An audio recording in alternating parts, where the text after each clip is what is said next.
Cities are citadels of human civilization. This is where societies have often culminated in our most celebrated cultural expression.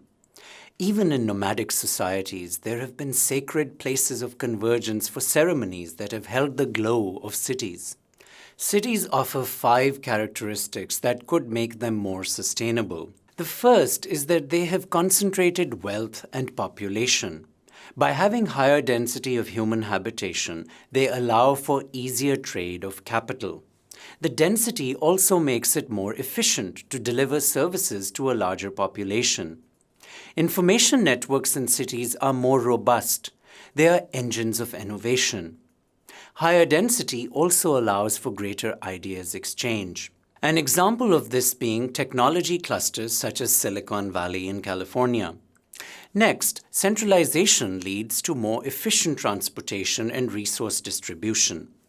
Physical infrastructure in cities can also be more efficiently constructed, used, and serviced, in particular reducing the need for cars.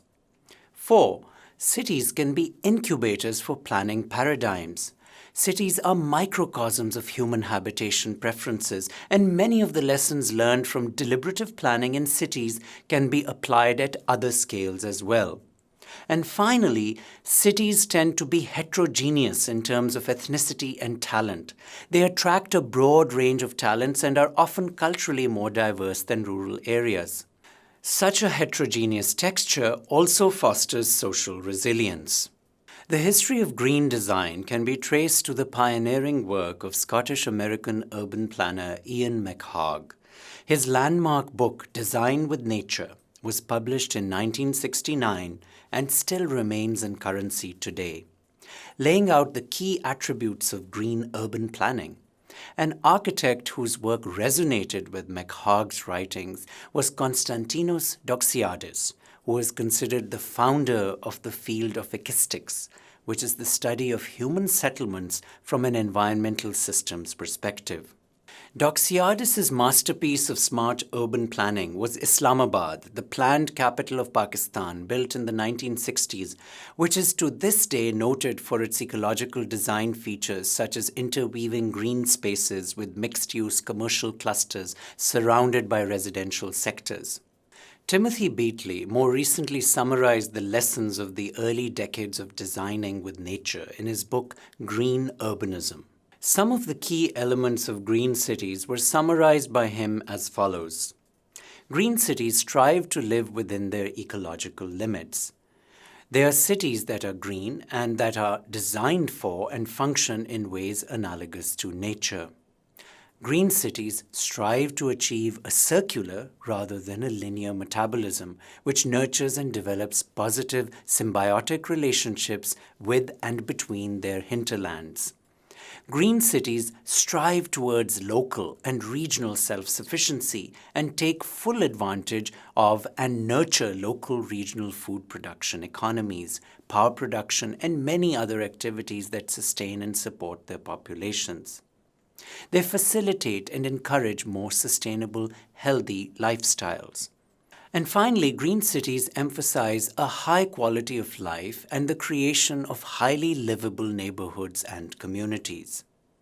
The global trend towards urbanization is unmistakable. By 2050, 70% of the world's population will be living in cities. Since 2015, China and India have contributed more than half of the urban population growth globally. However, there is a stark difference between the two countries in terms of their preparedness for urbanization. India's urbanization has occurred organically without much clear planning in place. In contrast, China's urbanization has been carefully planned at every level in terms of infrastructure corridors and government incentives for movement. So let us look at the case study of a Chinese government effort at developing an eco-city in a rapidly urbanizing region near the city of Tianjin, a 30-minute high-speed train ride away from Beijing. In his inaugural speech after taking charge as the head of China's political and military leadership, President Xi Jinping noted, "Our people love life, and yearn for better education, stable jobs, more satisfactory income, greater social security, improved medical and health care, and more comfortable living conditions, and a more beautiful environment. The clear message of ecological goals within Mr. Xi's speech is an important indicator of the increasing priority environmental issues are getting in China. As a planned economy, the Chinese have always excelled at grand infrastructure projects, and they have brought that to bear on ecological goals as well. In 2014, I had an opportunity to visit the world's largest eco-city, which is being built near the economically vibrant metropolis of Tianjin. The scale and scope of the city is impressive by any measure and could well be a project that can be scaled up.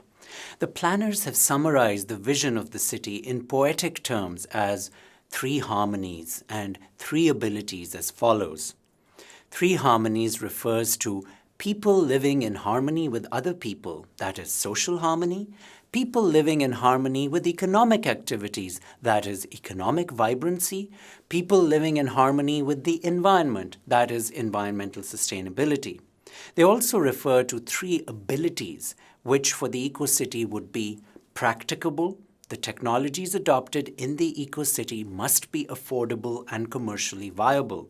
Replicable, the principles and models of the eco-city could be applied to other cities in China and even in other countries.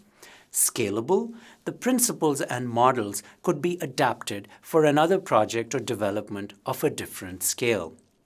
Unlike a boutique eco-city project with highly innovative but as yet non-scalable design features such as UAE's Master City initiative, the Tianjin Eco-City project is meant to be pragmatic and has a broader goal of national development. The Chinese government chose the site for the eco-city based on 2 key factors.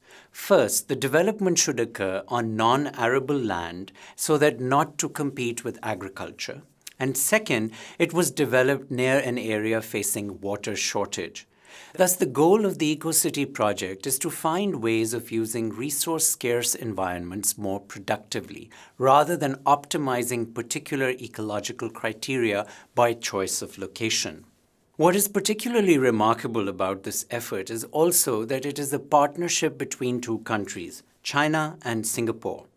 The historic connections between the 2 countries are self-evident, with a majority of Singaporeans hailing from China. However, with the 2 very different political systems and approaches to development, this collaboration brings forward the importance of a globalized approach to ecological planning. Finding ways of reducing cost while staying within some parameters of green design has been challenging for architects working on the project. To attract a broad portfolio of professions, there have been some compromises made in terms of materials being used for construction. Nevertheless, the overall goal of scaling up ecological design and mitigating impacts on arable productive lands while finding non-conventional sources of water is admirable. By 2020, the aim of the Tianjin Eco-City project is to have 350,000 inhabitants. This will still be far less than most megacities in the world such as São Paulo or Mumbai, which will by then be as much as 100 times this size. Also, continuing pollution in neighboring areas may hamper the efficacy of the eco-city. Nevertheless, the lessons of Tianjin Eco-City can certainly be used for a plethora of new urban development projects, which will be inevitable alongside current demographic trends, particularly in Asia. The Chinese leadership, coupled with civil society organizations that are slowly gaining strength in the country, have an important role to play in leading Asia towards greener urbanism. Tianjin's eco-city should be considered a prototype that eventually mainstreams environmental criteria and planning across the region. Cities are our most dominant frame for environmental planning. It is no wonder that most geography and environmental policy programs often intersect with urban planning programs at universities. We also envisage the future through the lens of cityscapes. Just think of all the sci-fi films that use cities as a depiction of how the future will be different from the present.